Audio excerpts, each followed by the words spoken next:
So yun, okay, KGX, kamusta kayong lahat? Medyo nilitan ko lang yung video natin dito. So medyo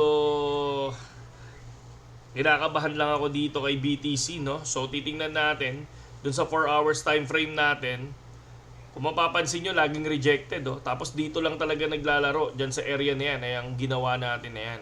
Rejected dito, rejected dito. Rejected, rejected. Tapos rejected na naman di sa kabila.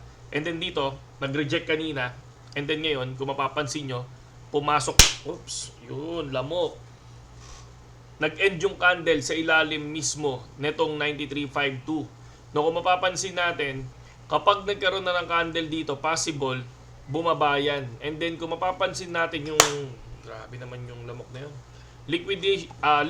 Liquidation heat map, no?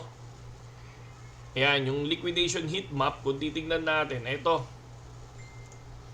Medyo merong kailangan kunin si BTC parting 93,165. So may mga naka times 100 dito sa area na to na kung saan possible kukunin niya yan 93,1. And then kung possible na kunin niya yan, possible din na kunin niya tong si 93. Meron siyang kukunin sa 93,2 at 165, meron din siyang kukunin sa 93,000. And then after nyan, meron 92.5. So kung titignan naman natin sa area na to, wala naman siyang possible na kunin dito, no? Pag nakuha niya to at wala namang kailangan i-liquidate dito sa area na to, baka possible biglang lumipad ulit ng 94.49 yan para kunin yan. Tsaka to. No, parang yun lang yung ano ko, yun lang yung nakikita ko dito, mga idol. And kung titignan naman natin ang Ethereum, no? Ang ganda ng lipad ng Ethereum kanina, no? So, lumipad siya kahit papano ng 3.3. 3.3, tapos biglang after ng 3.3, kinuha tong mismong area natin na to.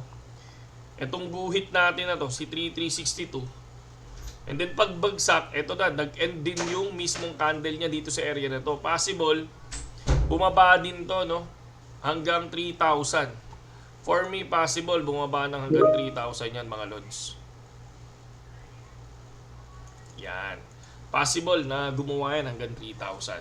So, yun yun. Ayan yung mga nakikita natin, mga lodi. And then dito, sa Cointelegraph naman, kung papansin natin, ito, posted Bitcoin tracker for 10 consecutive week, which usually signals an impending Bitcoin purchase, no? How many Bitcoin do you think Sailor will buy?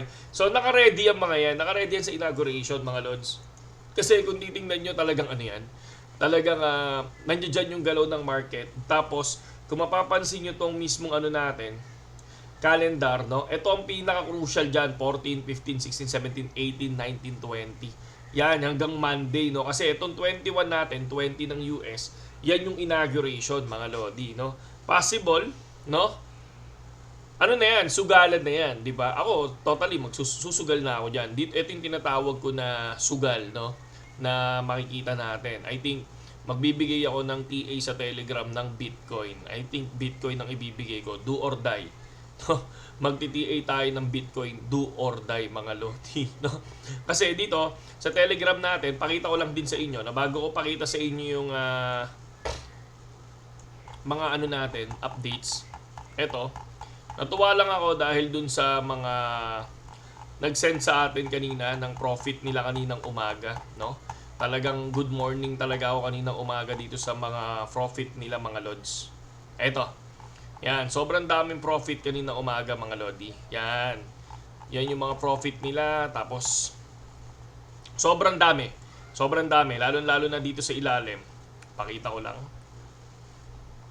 Merong isa, yan, ito, meron na akong isang nakita dito, yan, kay usual, profit din siya, itong area na to. Ito yung sinabi ko na kahit na naka times 5, meron ako kanina nakita naka times 5 nakukuha pa din, no? So, yan lang naman, and then ito, kung mapapansin mo, yung nagbigay sa atin kanina, ito yung mga TA daw natin, nagpasalamat siya dahil nga yan yung puro profit niya, sunod-sunod, no? Yan, sunod-sunod yung kanyang profit. And then, syempre, yung mga solid na pumalo sa atin dun sa peanut, 147%. Kaya lang, pinagbabawalan ko sila sa times 25. times 5 times 10. Yun ang akin. And then nag-TP4 tayo kahapon kay Peanut, mga Lodi. Nakapag-TP4 tayo dyan kay Peanut kahapon. Yan, ito. Tong area na to.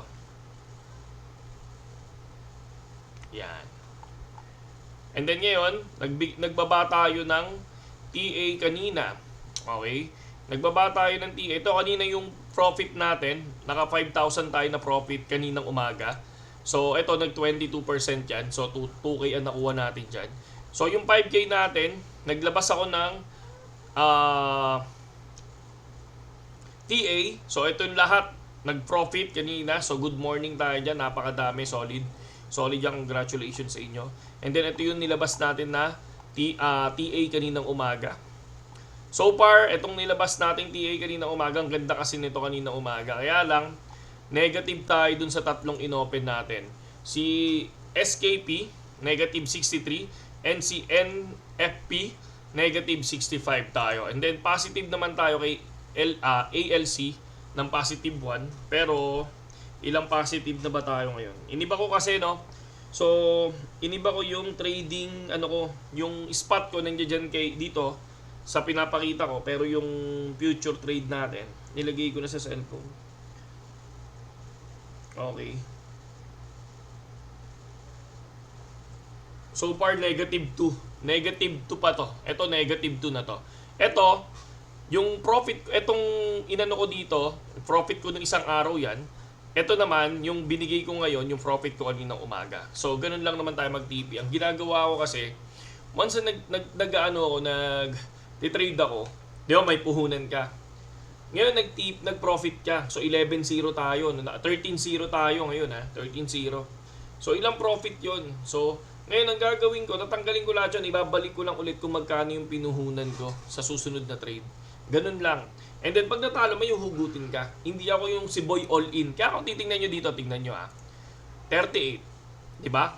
Diba 39? 39. Pero, yung kaninang trade ko, kung mapapansin nyo kaninang trade, yung nag-profit tayo mga kapatid, 183 USDT.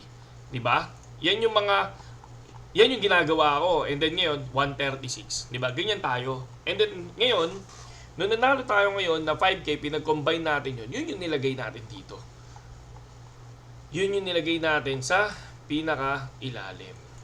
Yan. Ito si 39, tsaka 39. No, hindi tayo yung basta-basta nag-all in. No? Para at least kung sakali yan, katulad nito, natalo. Kunyari yan na-liquidate tayo. Dito kay 0.14 tsaka kay 0.109. Ayun. Ano yan? Ang mangyayari sa atin yan, may huhugutin tayo na isa. 'Di ba? May huhugutin tayo na profit natin nung nakaraan para hindi nauubos, para tuloy-tuloy yung trade, 'di ba? And then kapag kunyari natalo ulit ng pangalawa, so stop muna. So checking muna. So tingin muna ulit ng graph, ano bang mali? No, bago maglapag ulit ng TA, no? Tulad ng sinabi ko, no? Tayo, panalo kayo. Pag nanalo ako, panalo kayo. Pag natalo ako, talo din kayo. Ganun kasimple lang sa Telegram natin. Ngayon, sa mga sa akin sa mga gustong pumasok sa Telegram, tulad ng sinabi ko, dapat magti-trade po. Hindi po yung hindi nagti-trade. Okay? Dapat magti-trade po. Ayan, punta lang kayo kay Crypto Tambay, click nyo lang to. Dito nyo ako i-PM, no? Kapag kinlik nyo yan, automatic mapupunta po kayo dun sa Telegram natin. Na kung saan, dun nyo po kakausapin, mga kapatid. Ayan. Ayan yun. Ay, si ano to ito pala. Ito na yan. Okay. So, kausapin nyo lang ako dyan sa area na yan. So, ako yan, Okay. So, tingnan pa natin yung ayan. So, ito pala. Sorry. So, makikita nyo yan. Click nyo yan. Message nyo ako.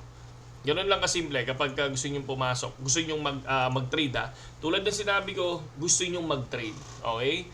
So, hindi yung tambay lang. Hindi. Basta mag-trade. Okay? Kapag nag-PM kayo sa akin, ibig sabihin, gusto niyo mag-trade. Hindi yung para tumambay lang. Kasi, hindi natin tatanggapin yung tatambay lang. Yung ganon, yung manonood lang. Hindi natin tatanggapin yun. So, ito na yung sinasabi natin, 93, 3. Di ba nakita nyo?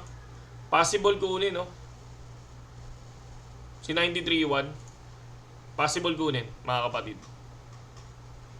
Sakit niyan. Pag, lapit na, So, yun lang, KGX, Minsan ganun din gawin nyo, no, para makita nyo lang yung liquidation map, liquidation heat map. So tingnan nyo lang yan.